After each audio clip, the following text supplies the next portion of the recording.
Bom dia, bem-vindo a todos. Começamos o sexto Papo Dominical e hoje o tema vai ser pecado e Jesus, pecado versus Jesus. É uma palavra muito usada hoje no rito, né, de todos os credos em relação ao cristianismo e é a principal forma hoje de dominação por parte das igrejas, como elas processam as suas informações e todo mundo foge do pecado. Mas o que é o pecado, né, que Jesus falava? Qual era o pecado que as pessoas entendiam? Qual era o pecado que a época tinha, né? Então a gente vai discorrer sobre esse assunto. Mas antes vamos começar com um entendimento geral que vai ajudar bastante a gente a entender as coisas e os entendimentos do período.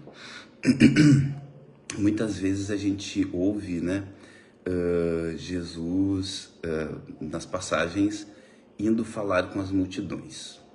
Mas a gente não tinha microfone, não tinha equipamento de som. Como isso se dava de fato naquele período? A gente tem algumas questões interessantes, tipo no Sermão do Monte, né? Ele sobe em cima de um monte e abaixo desse monte tem um platôzinho, né? Uma descida que permite com que o som da sua voz propague por mais espaço. Mas a gente vê em algumas passagens que tem mais de 5.000 homens, que eles só contavam homens, porque mulheres e crianças não eram contados, não tinham importância naquele período histórico. Então a gente tinha lá 10, 15 mil pessoas num local para ouvir Jesus. Todas ouviam? Não, nem todas ouviam. Na grande maioria das vezes, as pessoas que estavam à frente, né, que estavam mais próximas, eram as pessoas que ouviam. Então, como é que a mensagem se propagava se poucos ouviam? A maior parte das pessoas que estavam no entorno de Jesus nem tanto estavam para ouvir ele falar, estavam para ver os milagres, para ver os acontecimentos que aquele homem estava gerando naquele local. E uma coisa muito interessante para a época é que a maior parte da população era analfabeta. Então, 93%, 97%, 3% somente da população era alfabetizada, que sabia ler e escrever. A maior parte das pessoas, 97% da população, naquele período, não sabia ler e escrever. Então, a forma de comunicação deles era verbal. A que ponto? Ao ponto de as pessoas ouvirem a Torá, né, que é o livro, o Antigo Testamento, 5 primeiros textos, né, os 5 primeiros livros da Bíblia é a Torá.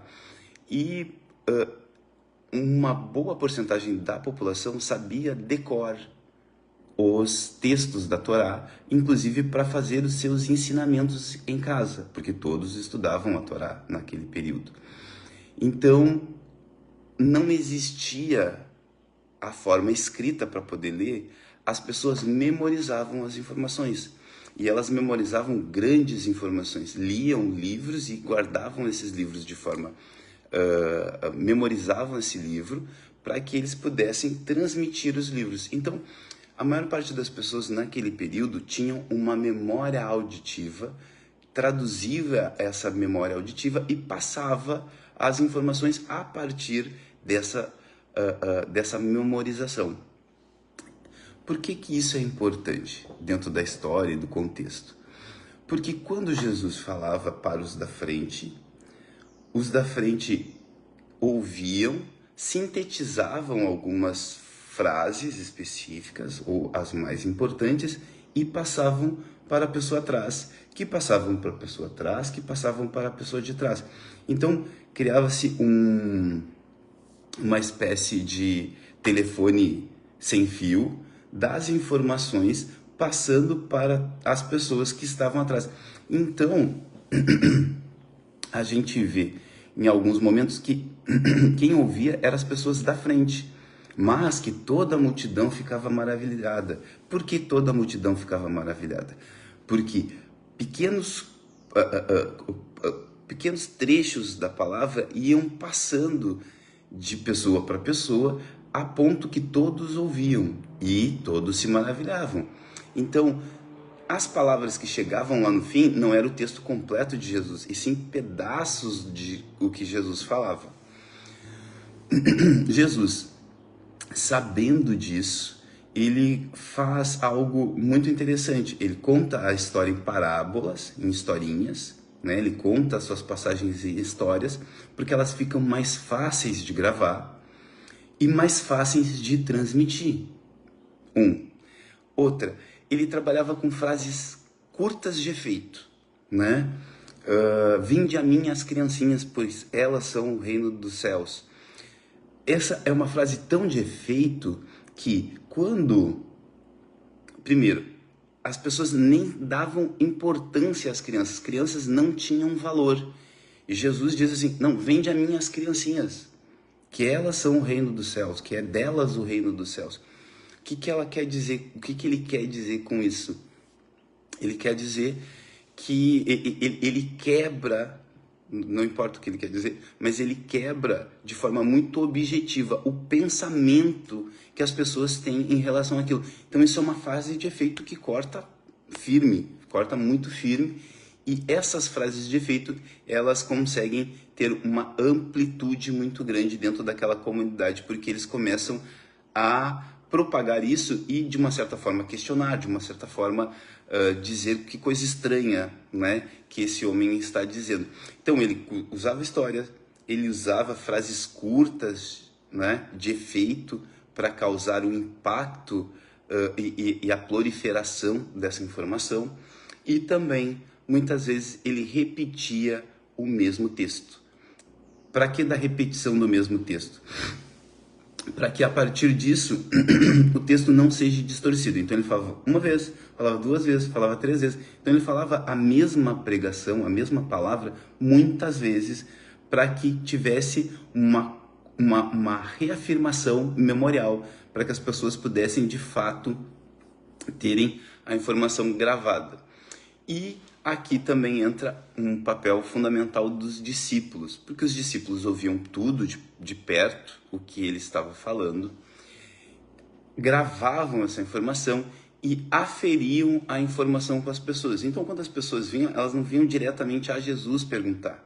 Elas passavam pelos discípulos para que os discípulos falassem as palavras de Jesus, para que elas pudessem ter uma memorização completa daquela informação. Parece insignificante isso, mas tem muita informação interessante a partir dessa contextualização, né? Há pouco tempo atrás a gente não tinha telefone com agenda telefônica, então eu guardava centenas de telefones memorizados. Com o avanço que a gente começou a ter agenda telefônica no telefone, eu não lembro de mais nenhum telefone. A mesma coisa acontece naquele tempo. Como eles não têm escrita para guardar as suas informações, a memória serve como o auxiliar perfeito para que possam ter as informações guardadas. Então, nosso cérebro é fantástico e mostra a partir desse ponto, por exemplo. Então, vamos para o pecado. O pecado, quando Jesus falava não pecar, não peque mais, arrependa-se. A gente vai entrar na parte do arrependimento daqui um pouquinho. Mas quando ele falava, vai e não peque mais, o que um judeu, né, daquela época entendia por essa frase, não pecai, né, não pecai mais? O pecado naquela época para os judeus era idolatria, blasfêmia, quebra do sábado, desobediência em relação às alimentações, não podia porco, não podia um monte de alimentos, eles não podiam comer. Estar em lugares de rituais religiosos, a mulher no período da menstruação, do fluxo de sangue, né? Adulterar, roubar, matar, mentir, essas eram pecados. Aqui tem um pecado muito interessante que o judeu entendia naquele momento, que é a injustiça social. Injustiça social era pecado para os judeus naquele período. Explorar viúva, explorar os órfãos, explorar os pobres, isso era pecado. Daí tinha o popular, né? O popular, que era lavar as mãos, não lavar as mãos era pecado, não pagar o dízimo era pecado, roubar do povo, né? Injustiça, adultério. Então, para a classe religiosa da época, tinham muito mais regras, mas no geral, o roubar, matar, e sempre foi pecado, né? Adulterar. Mas um dos grandes elementos interessantes dentro dessa história é a injustiça social. Também era pecado. Mas para Jesus, ele veio e alterou esse processo de informação em relação ao pecado. Ele coloca assim, a intenção do seu coração é pecado. Então, quando eu intenciono roubar, ou quando eu intenciono matar, ou quando eu penso em mentir, eu estou pecando. Jesus veio e trouxe essa forma, né? Mas, principalmente, o que Jesus coloca como pecado é a desobediência a Deus e a falta de amor ao próximo. Então, para Jesus, a falta de obediência a Deus e a falta de amor ao próximo são os maiores pecados.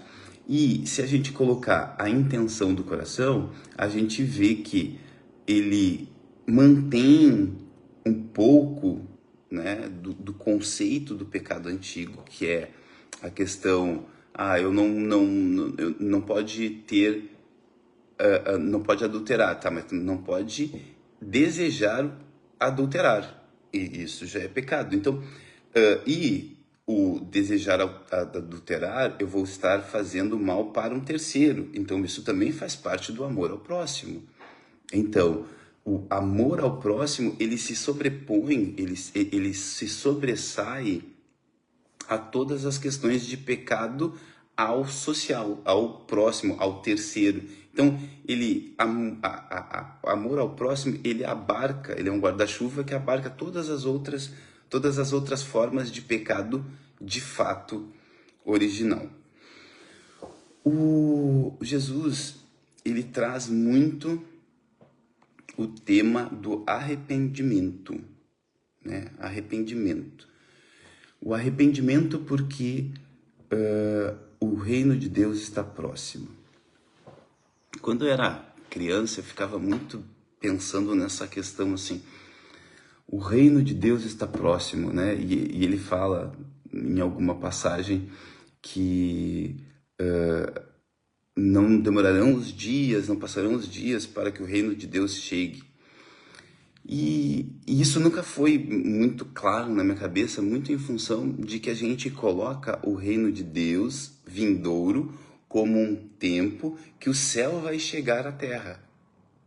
E é isso que a igreja nos ensina. Coloca o reino de Deus como um céu vindouro que virá em algum momento, e isso é muito confuso.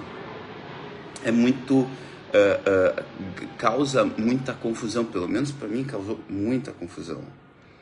Mas lendo e aprofundando as informações, ele me parece dizer que o reino de Deus está próximo de mim. Que o reino de Deus está próximo de cada um que existe e que está na face da terra. Não que o reino de Deus virá num céu perfeito e maravilhoso. Ele fala de um reino de Deus que está próximo, que está dentro. E vamos ler Mateus 5, começar no 3 e ler algumas outras passagens ali naquele texto, que é o Sermão do Monte. Tá? Então ele diz assim: bem-aventuradas as pessoas que são pobres de espírito, né? Felizes, bem-aventurados as pessoas humildes, pois perceberão que o Deus tem prometido, receberão o que Deus tem prometido. Bem-aventurado os que têm misericórdia dos outros. Bem-aventurados que têm coração puro, pois eles verão a Deus. Bem-aventurado as pessoas que trabalham pela paz, pois Deus os tratará como filhos.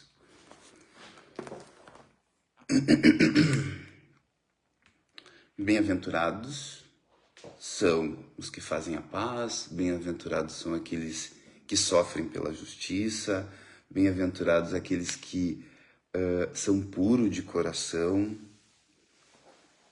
Bem-aventurado / arrepender-se, pois o reino de Deus está próximo. O bem-aventurado está próximo do reino de Deus.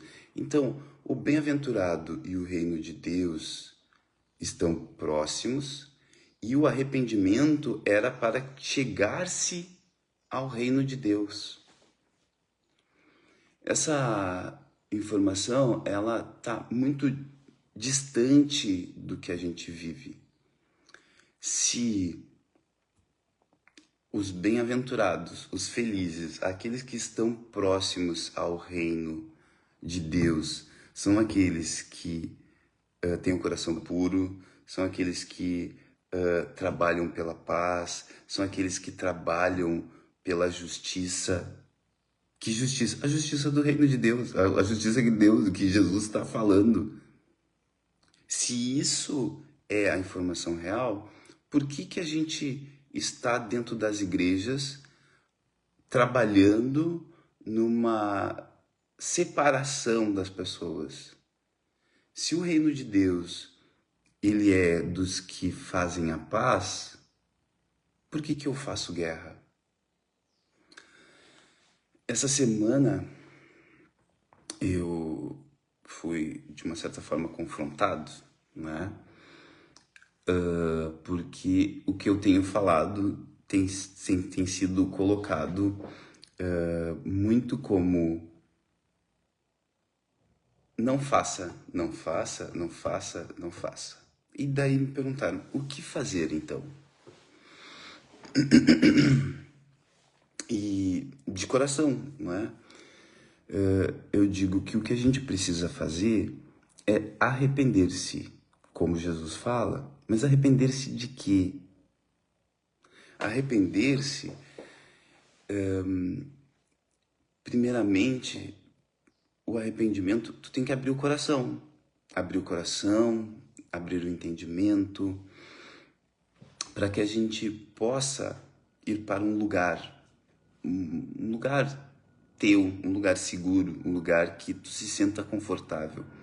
Seja dentro do quarto, seja na rua, seja numa praça, seja em qualquer lugar que se sinta realmente confortável, seguro, e abre a verdade para ti mesmo. Abre a verdade, abre a verdade, abre a verdade, e não é a verdadezinha que tu nunca quis falar para alguém. Não, é a verdade que tu não quer falar para ti mesmo. A verdade, qual verdade? Jesus, Pai, eu sou rancoroso. Eu tenho rancor, eu tenho mágoas. Pai, eu desejo o mal do João, do Pedro, Paulo. Pai, eu tenho desejo de coisas que eu não entendo. Eu tenho desejos em mim, no meu coração, na minha mente, que não estão de acordo com aquilo que de fato eu gostaria de sentir. É arrepender-se de uma forma genuína, não das migalhas dessas fantasias de pecado. O pecado é eu não gostar de alguém, é eu odiar uma pessoa. O pecado é eu não estender a mão. O pecado é eu não me compadecer com a dor alheia. Preciso fazer alguma coisa? Teoricamente, sim. Mas se eu nem me compadeço com a dor dos outros, há um monstro em mim. Há algo de verdade que eu preciso me arrepender.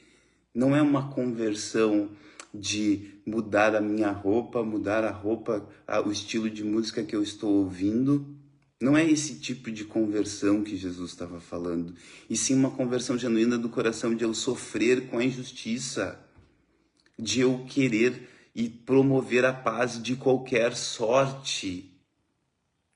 Jesus queria que nós fôssemos puros de coração. Jesus queria que fôssemos puros de intenção, que a gente intencionasse o bem a todas as pessoas, intencionasse o bem aos nossos inimigos.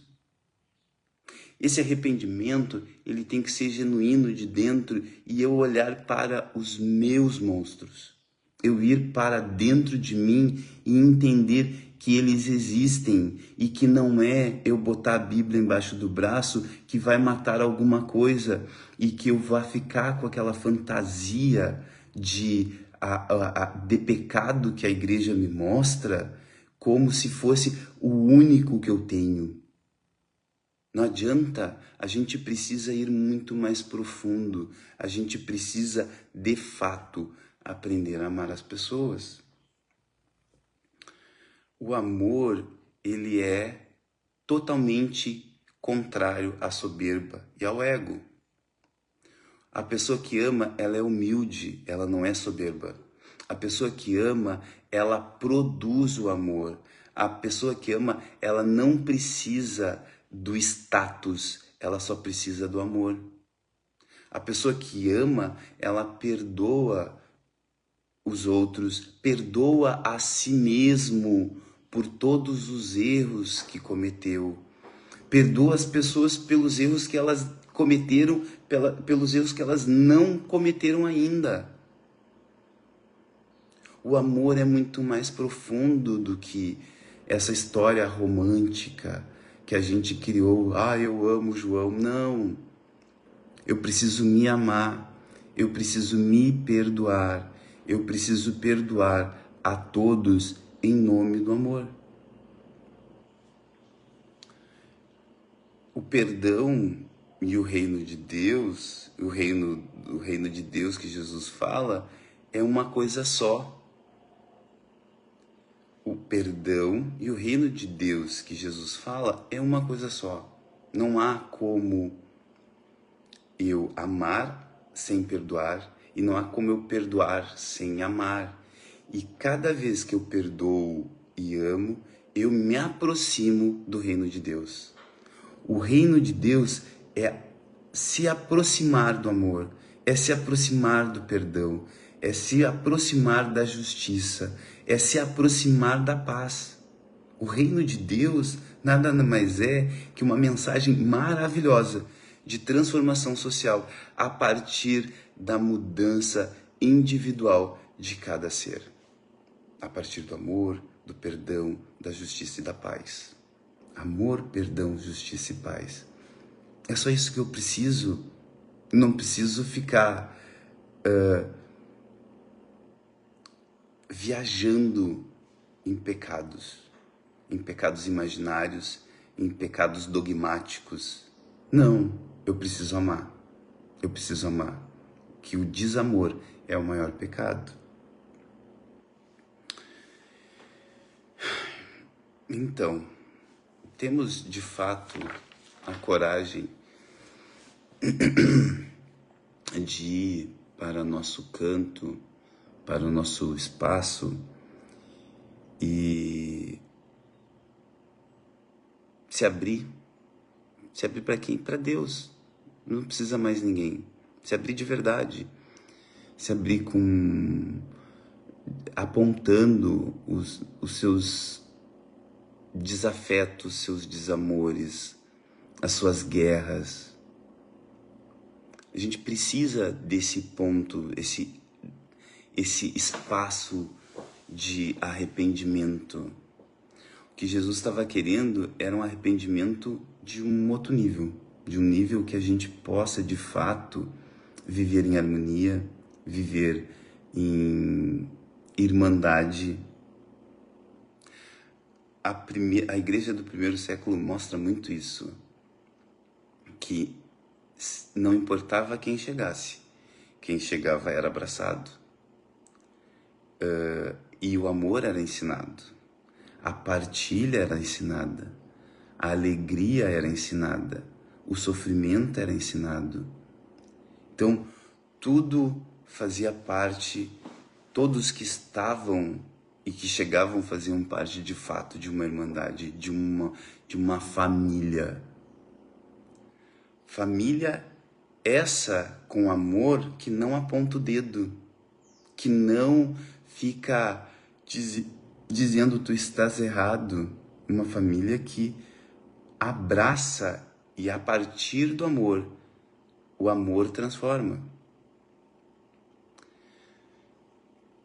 Eu prefiro, e aprendi isso com Jesus, eu prefiro ser obedecido ou respeitado pela minha filha por amor e não por medo.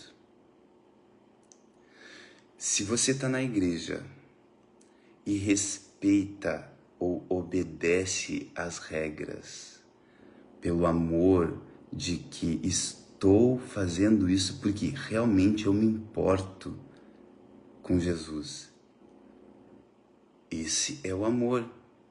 Se eu estou na igreja e eu faço tudo para não ir para o inferno, não, esse não é o amor.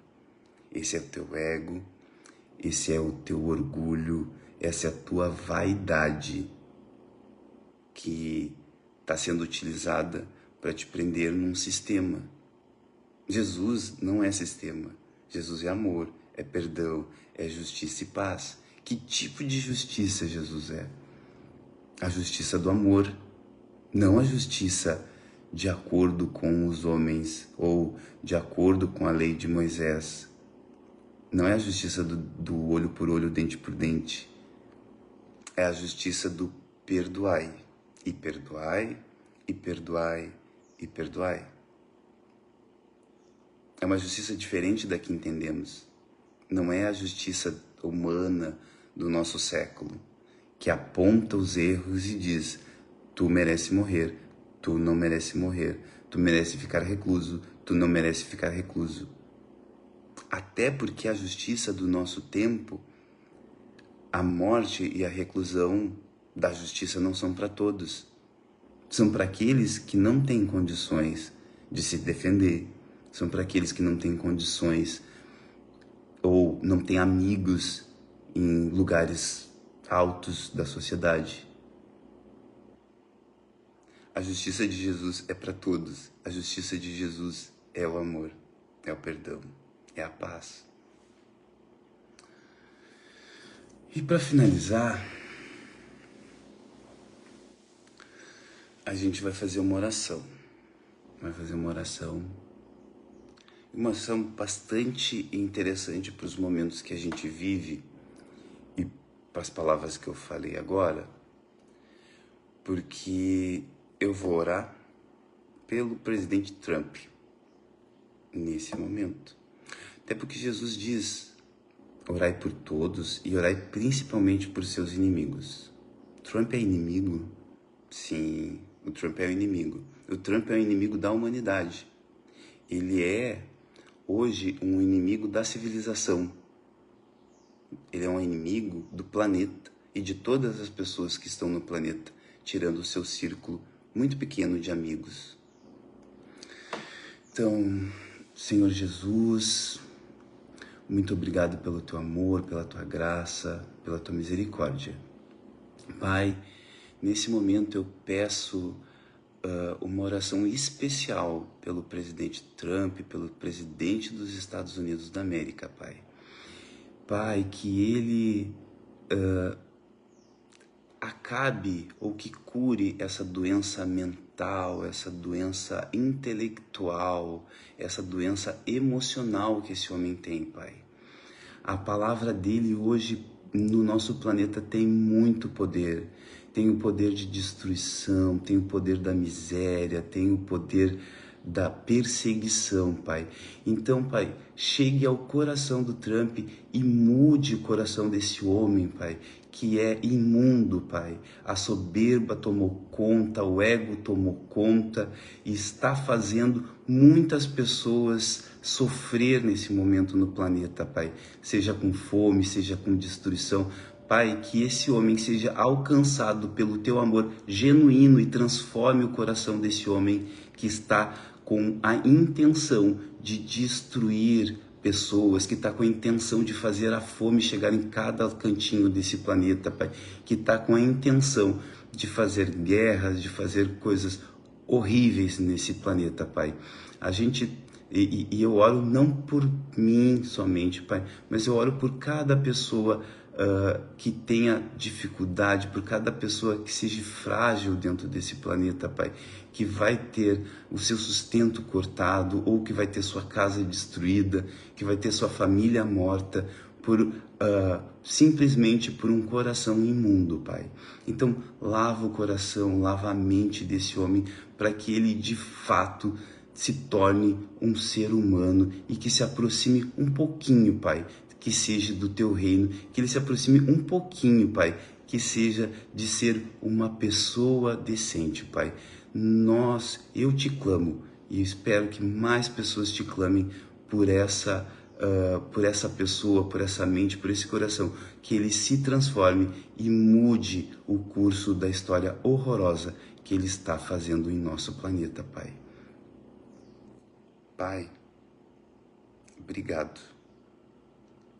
E espero que essa oração chegue ao coração e entendimento de muitas pessoas, pois não podemos deixar pessoas desse tipo estarem